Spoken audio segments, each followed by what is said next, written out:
Meeting with my clients earlier this week, and we talked about the importance of trust, building trust with our audience, with our family members, with our teams, our vendors, our bosses or superior stakeholders, shareholders. How do we do this, right? And most people have a concept of trust as something like you have it or you don't, or somebody's trustworthy or they're not. But the reality is that trust can be measured in four ways. And since it can be measured, it can be improved upon. All right. And so I'm going to give you that framework in a few seconds. Okay. And if you want a copy of the worksheets, I'd be happy to send all of these to you or have a meeting with you as well. And we can talk about your situation and how can you improve trust in your area. All right. So the word trust, let's talk about what trust actually means. The word trust means to believe something to be true. Okay, so for example, I trust that this video is working. Okay, and that it's actually streaming, meaning I believe it to be true that somebody's watching, or because I see it right now that people are watching. Okay, um, I trust it and I know it. Uh, but I can also use it in the opposite way. For example, I trust my son to not clean or tidy his room because I believe that to be true. That's all what it is. There's no other judgment than that I believe something to be true. And trust can be measured in four areas that build up on each other. And I'm going to share that with you right now. So here's this worksheet that's a trust expander that we developed after our conversation. And at its core of trust is knowledge. Okay. So we trust people with a task or entrust them when they have the knowledge, right? So when they have the education that they need to perform a task, trust is relatively high. That's why when we hire people, for example, we look at their CV first. We don't worry about whether or not they're nice people and if they fit into the team. If they do not have the requirement or the formal requirements of education first. Okay. But then we all know people that know everything, right? Everything about anything, but they have never applied anything or they cannot apply. They cannot find their own way out of a paper bag, right?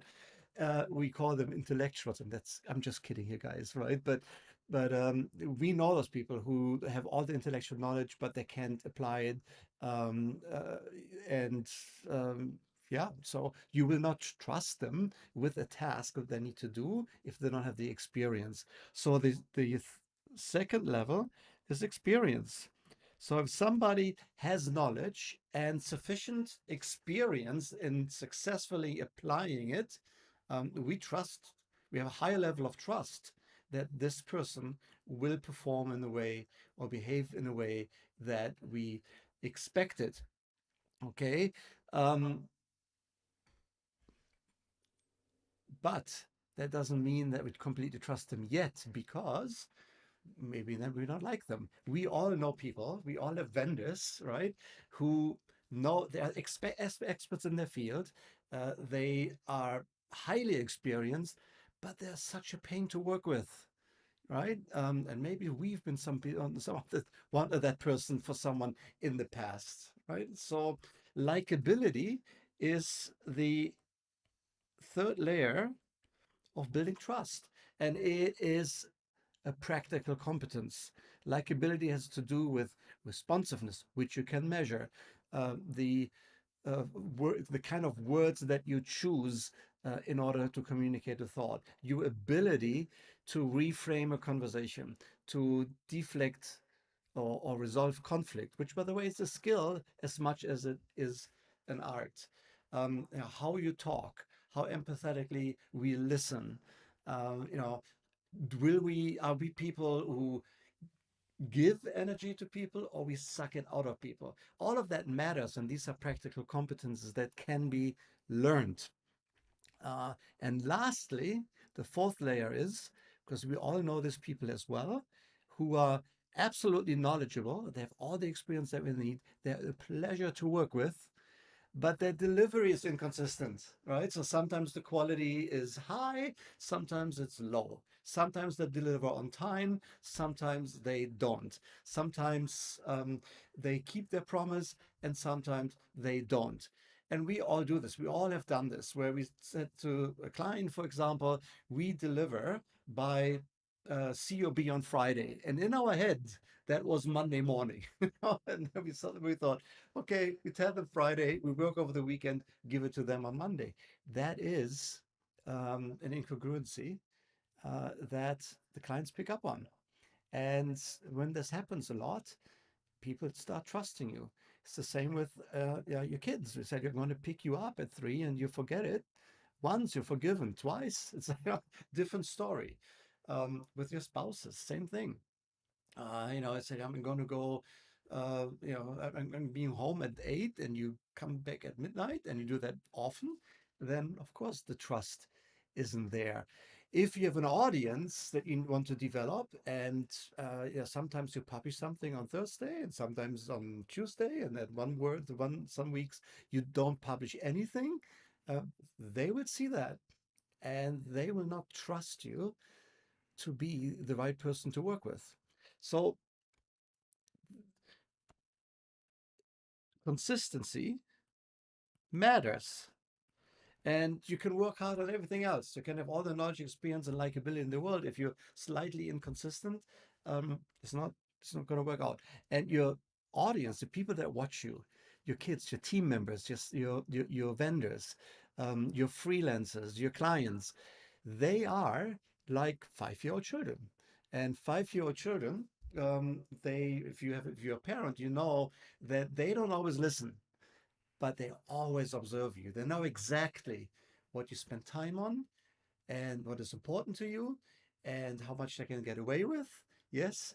Uh, and your audience, your clients, and everybody around you that you want, whose trust you want, they do the same. They don't always listen to everything that you have to say, but they always observe. So the consistency that you display is so much more important than anything that you know and the experience that you have, or whether or not you're a nice person. So if you want to expand the level of trust that you have with your people, there are there's this very distinct line here, which is knowledge and experience is really technical. It's a technical problem, right?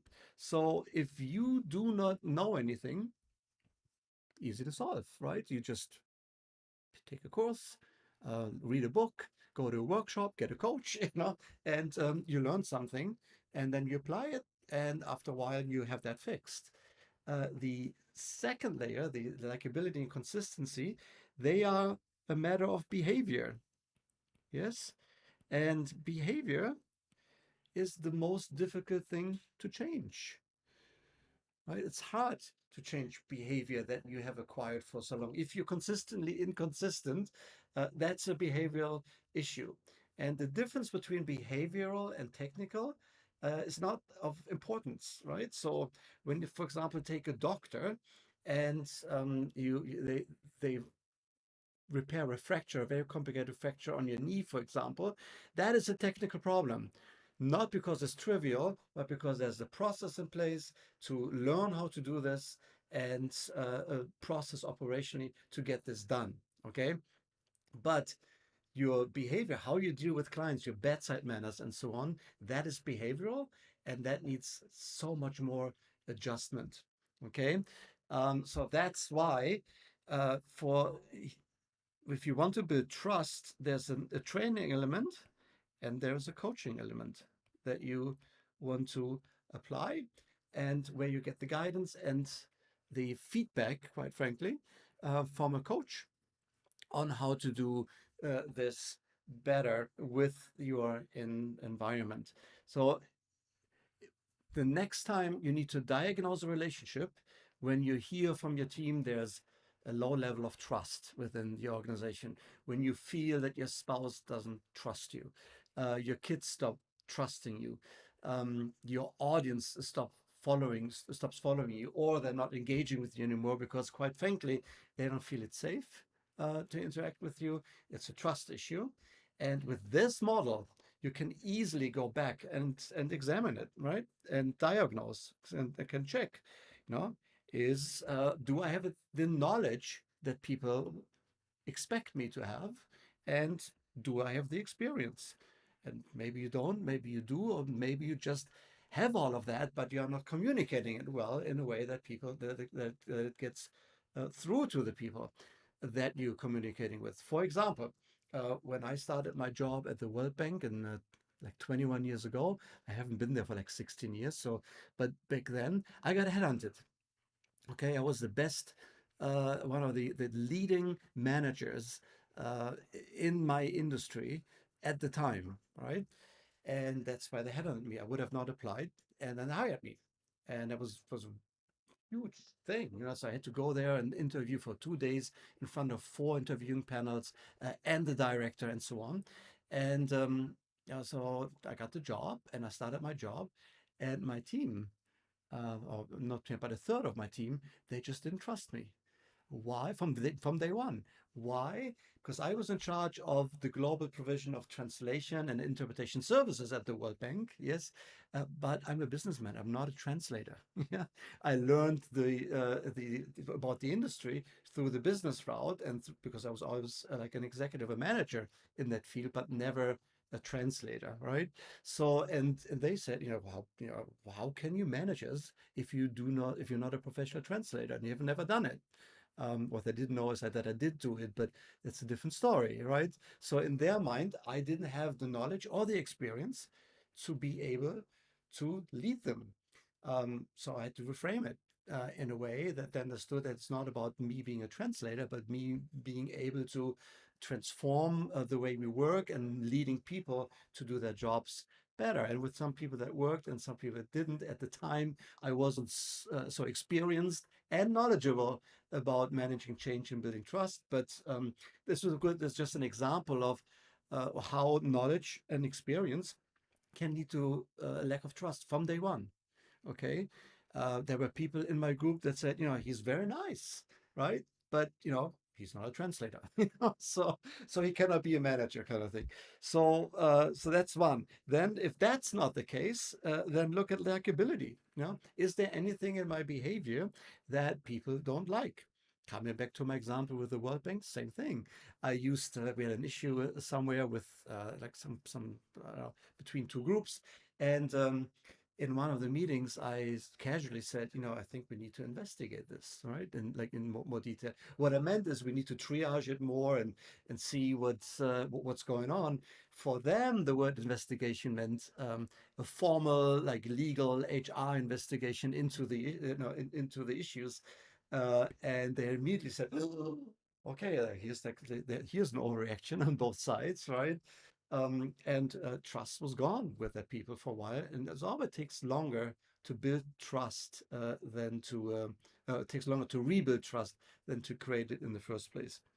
So if likability is not an issue, then it's consistency. Yeah, where are we inconsistent in our behavior? The best example, that's thing I could give you that earlier, is you promise to deliver something on Friday by close of business, and in your head it's Monday morning. That's an inconsistency. You tell somebody I call you back next week, and you call them back the week after. That's an inconsistency.